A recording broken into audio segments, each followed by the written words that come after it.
Hey Meeple people, and on today's vlog, we're going to be looking at a fan-made scenario made for Clank Legacy, Acquisitions Incorporated, The Magic Lamp. So let's get into it! This is a scenario book comprised of 8 missions tied together in one overarching storyline, which is inspired by the famous classic Arabian Nights story of the Magic Lamp, now set in the world of Clank Legacy Acquisitions Incorporated. It offers similar branching options and narrative-driven missions. Hey Meeple people, and hello Sarah. Hi there. So Sarah, what game are we playing today on our vlog? Today we are playing a brand new to us game. It's the first in a campaign for Clank Acquisitions Incorporated. Now this particular game is not Clank Acquisitions Incorporated, not the original anyway. We're going to be playing a fan-made expansion for use with a completed Clank Legacy campaign. So Nick and I played Clank Legacy Acquisitions Incorporated all the way through, and there's a video where we talk about how we felt about it, and you can check that out. Nick will put a link somewhere. Little card. So we did play all the way through the campaign, had a really good time with it, enjoyed it quite a bit.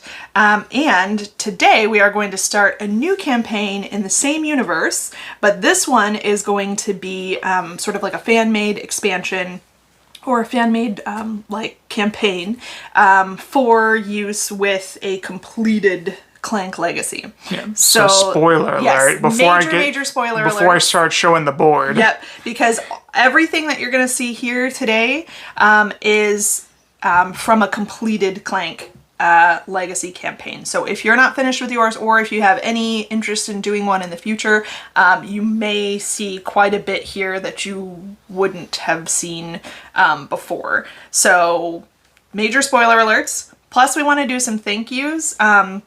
We want to thank the BGG user that created this scenario. It looks like they've put a lot of work into it, and I'm really excited to see the story unfold as we go through. So thank you so much to them. We also want to thank Vernon Piper, who painted the miniatures that we'll be using today. They look freaking phenomenal. He did all of our Clank minis for us, and they all look incredible, amazing. I love it so much. So thank you to Vernon Piper. We'll put his contact information in the description below, and if you want to reach out to him to contract him to paint your miniatures, he was really easy to work with, and he brought just gorgeous detail and liveliness to our game, and I'm so pleased with his work. So if you're at all interested in having miniatures painted for any tabletop game, you can contact him and work that out. He's phenomenally skilled and talented, and I just absolutely love his contributions to our games. So, all that being said, would you like to know a little bit about the campaign that we're going to be playing? Yes, please. Okay, so this campaign is going to be an 8-game campaign, and it's sort of set in a fantasy world of the Arabian Nights. And this is the first sort of opener for the first game. Would you like me to read it? Sure. Okay, so spoilers. Look away if you don't want to know. Okay, so this is the prologue. It says, "It was a lazy afternoon. It was quite dull as the cultists were off on a company retreat for team building. The adventurers had not had much work, but were running low on income. Smell of rotten food from the local coach filled the office. Unsurprisingly, none of the adventurers know where it was left. Or maybe it was the smell of a dead rat, not sure. But as both they kind of smelled the same. An eagle carrying a letter came flying and smashed through the window. Jenna Bombshell, the office secretary, got up lazily in her high heels and picked up the letter. We got an email, boys. The eagle, is dead, though. But the mail has arrived. It says, Dear potential adventurers, security firms, and other people with suicidal thoughts, we need you for a potential long-term contract at the Duke's Castle. I, Sultan, am the new owner of the esteemed castle. If you are interested, please present yourself for a job interview. All potential contractors will be reviewed based on their skill, courage, and lack of self-respect. I await your arrival. Signed, the Sultan. You look at your companions and you all agree that you had little to no self-respect and nothing better to do, so why not? You could really use some money before the Wi-Fi gets turned off and Jenna threatens to resign again. If they couldn't provide internet for her to keep posting on Instagram. Okay, so... That was interesting. Yes, this is very interesting. Okay, so what's going to happen is we are going to attempt to complete a couple of contracts, and if we can't complete them, then we will fail and we'll have to redo this entire game. So the contracts that we start with are this one right here, contract A. We have to get to the Duke's Castle to complete this one here. And then there's contract B over there, which is in the town of Southridge. And then there will be one more, which is revealed later in the game. Contract C, but we don't know what that one is yet. So our two starting contracts are to meet the Sultan. So we have to go to the Duke's Castle to meet the Sultan. And then we have to pay the internet bill. So one player needs to acquire some money and get down to the town to pay the internet bill. So hopefully our receptionist doesn't leave because she won't be able to post on Instagram, apparently. So those are the two sort of contracts that we're going to start the game with. And then, like I said, as we progress through the game, we're going to discover another one. And this is supposed to be completely compatible with a game of Clank Legacy, no matter how your game state ended up. So even though our game is probably completely unique to any other game because of the decisions and things that happened during our Clank Legacy campaign, we're supposed to still be able to play through this campaign without any kind of issues, even though our situation here is completely unique. So we'll see if that works. We'll see. It seems like they're kind of sticking with that tongue-in-cheek Acquisitions Incorporated, sort of humor and world building and that kind of stuff. So let's get into it and see how it goes. Yeah, so this is an 8-game campaign, and we are going to go ahead and just do a vlog on the first game and the last game, and then, just tell you guys how we feel about Clank, this fan-made version of Clank Legacy. So yeah, we'll get into it, and we'll get back to you guys at midpoint of this game. So yeah, we will do that. Okay, toodles!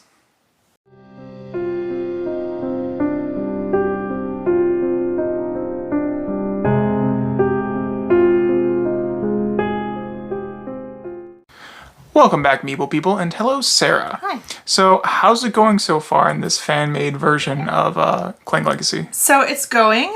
In this game, we are attempting to complete 3 mandatory contracts, and each collect a artifact and make it out. So we have completed 2 of the 3 mandatory contracts. Neither one of us has acquired an artifact yet, but we have completed 2 of those 3 mandatory contracts, and we're exploring the storyline. We've learned a little bit more about the universe that this is set in and some of the characters that we're going to meet. So I think we read a little bit of the flavor text at the beginning. We've gotten to read a few more passages of the flavor text since then. To be honest, I'm a little bit nervous that this might be potentially offensive as we continue throughout. Maybe not. Maybe not. Okay? We just had a few cringe moments. Yeah, there's been a few moments of kind of cringe. The way that the receptionist was portrayed at the beginning made me feel kind of... And then there was Aladdin was like a geek in a dungeon, and I was like, yeah, so that's not really... Aladdin is portrayed in this one as a basement-dwelling D&D nerd, and it's not necessarily it's not a very friendly flattering at all, representation. Yeah, it doesn't seem to be a very flattering representation. So I'm a little bit concerned that as we go along, this might not be nice, but we'll see. I think the Acquisitions Incorporated style of humor is pretty unique, and I think that that's kind of what they were aiming for here. But I feel like while it was not my style of humor, the Acquisitions Incorporated humor is not necessarily offensive or derogatory or anything like that. And I feel like maybe they kind of missed that point in this fan-made scenario here. But we're gonna press on. Nothing has been, Nothing's been a deal breaker. Yeah, nothing's been a deal breaker yet. There was a little bit of language that I was not prepared for. And like I said, they're just maybe portraying some characters in a less than ideal light. Yeah. So we're just going to press on a little bit further. We're going to see how it goes. Maybe we'll finish this game and see kind of how we feel about things after this game. There are 8 games in this scenario or this campaign, so we'll see how we feel at the end of this one, whether or not we want to carry on or not. Continue or not. So I was really excited when I discovered this because I love legacy style games, and this one seems to extend the life of this particular one. You know, if you complete a legacy game, typically there's not a whole lot more you can do with it after that. Now you can play it right in its existing state, but like the legacy is finished. So I was kind of looking forward to having sort of the lifespan of this game extended a little bit with this campaign. However, if it's not quality content, then it's not something that I'm really willing to spend my time on. Especially 8 games. In addition to the sort of cringy nature of some of the narrative, it's also not written incredibly well, just like in English. The English language use here is not particularly great. So I'm not sure. We'll see. We'll see how we feel. I really appreciate all of the effort that went into this. This is, this is pages and pages of, story and this narrative branching story that they've come up with, and they've, tried to integrate elements of the game and that kind of stuff. So I do appreciate all the effort. I just think that possibly it may not be something that Nick and I want to spend this much time pursuing. Yep. We'll see. We'll finish this game and see how we feel. Yeah, definitely. All right, so we're going to go ahead and jump back into this fan-made scenario for Clank Legacy, and we'll get back to you guys to see who's the winner, the loser, and maybe to see where Aladdin is ending up. So, yeah. All right. Toodles!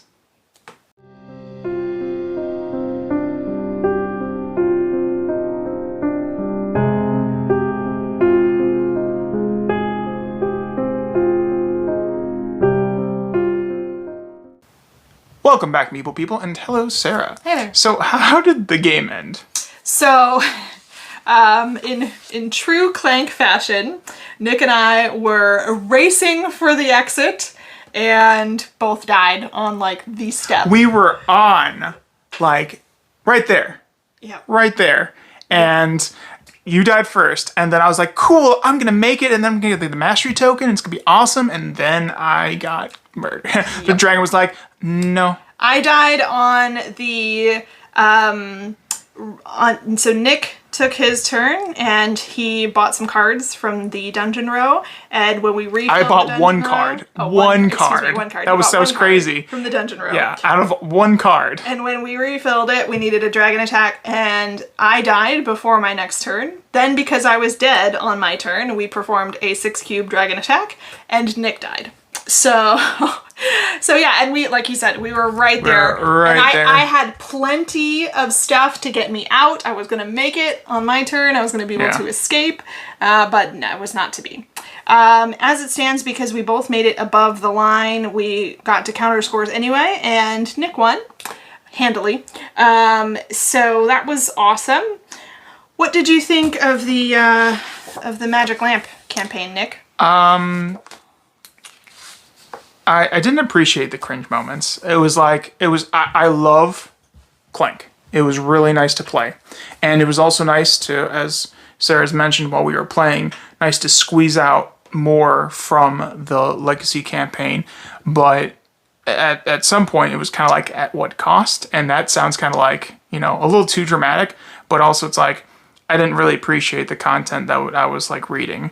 And no, not, you know, there was just a couple. We had like what, five, maybe more, 5 or 6 or something like that. Like little portions that we read. Yeah, it was less than half a dozen. Yeah, but like, so we had a couple that were kind of like, wow, I. I think they were really attempting to follow the same sort of stylistic humor that's present in the original, and that's a different kind of humor than Nick and I really enjoy, the Acquisitions Incorporated humor. And we've mentioned this before when we talked about our initial run through of the Legacy campaign, that you know, Acquisitions Incorporated was an IP that we were not familiar with before we started playing, and it was like probably the sole detractor for me in the original campaign, was that I just didn't find that type of humor to be like something that I really thought was funny. So for me, when we played through the original campaign, I really loved so much of the Legacy style components and things like that they'd incorporated into this. I thought that they did a really, really fun job with the Legacy aspects, but the storyline was just not exactly something that I cared about, right? And I mean, it was interesting at first before we even got into it, but I thought, you know, it's supposed to be like comedic bureaucracy, and to me, I didn't find most of it to be my sort of humor, which is fine, but I think that it's that Acquisitions Incorporated sort of stylistic humor, right? Yeah. So if you like that, then like that the campaign was flush with it, and it would be something that you could really, really enjoy if you enjoy that kind of humor.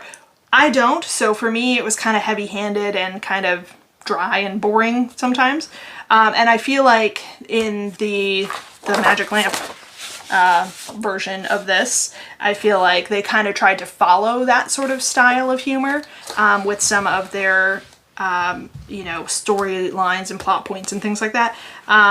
So I think if you like the humor in Acquisitions Incorporated or in Clank Legacy Acquisitions Incorporated, then I think that probably you may not feel like this is as cringy as Nick and I did. But there were just some things. There's kind of like some stereotypical gender roles, which I felt were stale, out of date, and inaccurate. And I also felt like the storyline, as of right now, isn't anything new or fresh.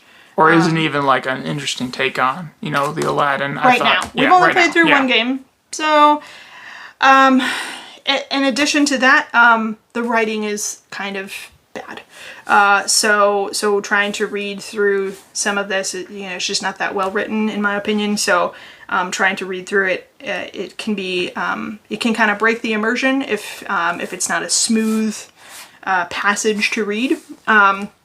So that all being said, we're not 100% sure if we're going to complete the entire campaign. It's only 8 games long, but I don't know that we're going to want to stick with it that entire time. We've decided that we'll play through at least 1 or 2 more games because we are enjoying playing Clank, and I am pleased that we can try to sort of wring a little bit more out of the, you know, content that we have here. There's so much provided to you in Clank Legacy, and when we played through the regular campaign, and it was about 10 to 12 games, right? And we were able to experience so much of the content that they had provided, but there was a lot left when we were finished too. And so I'm pleased that we can kind of squeeze a little bit more out of the components that were provided and the game itself and that kind of thing. So we're gonna press on for a game or 2 more and just kind of see how we feel, see how like the story kind of develops, see if we want to complete the campaign. For now, like we said, I'm not super in love with this right here, but I do appreciate that it's gotten us back into Clank Legacy, and so yeah. Yeah. All right. Well, that was our vlog on this fan-made version of like a scenario for Clank Legacy. and we do appreciate the BGG user that did create this. We'll put that in the description below so you all can check it out for yourselves. But yeah, so we hope you enjoyed this vlog, and we will catch you in the next one. Do not forget to like and subscribe so you're always up to date on all of our content. So until next time, toodles!